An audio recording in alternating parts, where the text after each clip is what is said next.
বসিরহাটের ঘর ছাড়াদের ঘরে ফেরাতে আসরে নামলেন প্রিয়াঙ্কা টিব্রোয়েল। বাড়ি ফিরে যাও, ওকে, চিন্তা নেই, চলো ফিরে যাও।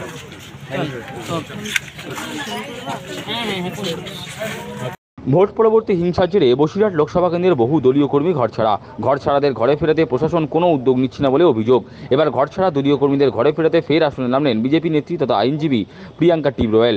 মঙ্গলবার তিনি ন্যাজেট, মিনাখা ও সন্দেশখালী থানার ভারপ্রাপ্ত আধিকারিকদের সঙ্গে কথা বলেন। ঘর ছাড়াদের ঘরে ফেরাতে পুলিশকে তিনি উদ্যোগ নিতে বলেন। সাংবাদিকদের মুখোমুখি হয়ে বিজেপি নেত্রী তথা আইনজীবী প্রিয়াঙ্কা টিব্রোয়েল বলেন, ঘর ছাড়াদের সঙ্গে পুলিশ কোনো রকম যোগাযোগ করছে না, উল্টে তাদের কাছে পুলিশ ঘর ছাড়াদের তালিকা চাইছে। প্রিয়াঙ্কা বলেন, আগামীকাল তিনি সন্দেশখালীর বর্তমান পরিস্থিতি আদালতে তুলে ধরবেন। তার অভিযোগ, সন্দেশখালীতে পুলিশ অত্যাচার চালিয়েছে, মিথ্যা মামলা দেওয়ায় দলের অনেকেই এখন ঘর ছাড়া। আবার ওই মিথ্যে মামলা, একটা কারোর পার্সোনাল ঝামেলায় 15 জনের নাম অ্যাড করা, এইসব নিয়ে কথা। হ্যাঁ, তো এরা বলেছে যে আমরা তো ইনভেস্টিগেশনে দেখেছি, এখানেও সেই কথা।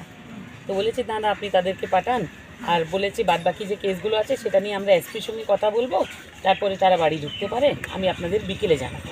আচ্ছা, এসপির সঙ্গে কি কথা বলবেন? কি কথা বলবেন এটাই আপনি ভেবে নিন না, পুলিশের ওপরে কি ধরনের চাপ আছে যে যাতে কোনো হালাতে বিজেপি কর্মী বাড়িতে না থাকতে পারে। এই সন্দেশখালী এত ইম্পর্টেন্ট কিসের জন্য হয়েছে আপনারা জানেনই।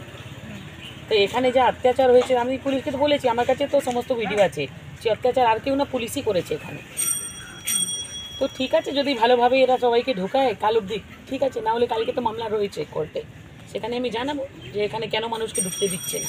যারা ফিরতে চাইছে তাদের সঙ্গে কি পুলিশ আদৌ যোগাযোগ করেছে? কিছু যোগাযোগ না, আমাদেরই বলছে আপনারা পাঠান, লিস্ট দিন, আমরা ঢুকিয়ে দিচ্ছি।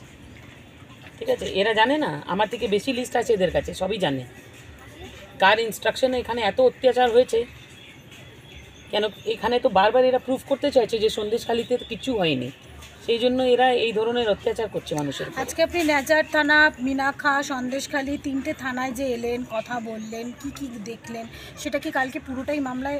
একদম, কালকে আমি উল্লেখ করব কোর্টের কাছে যে গ্রাউন্ডে আমি এসে এখানে কি আছে না আছে, গ্রাউন্ড রিয়ালিটি তুলে ধরতে হবে, এটা বলবো।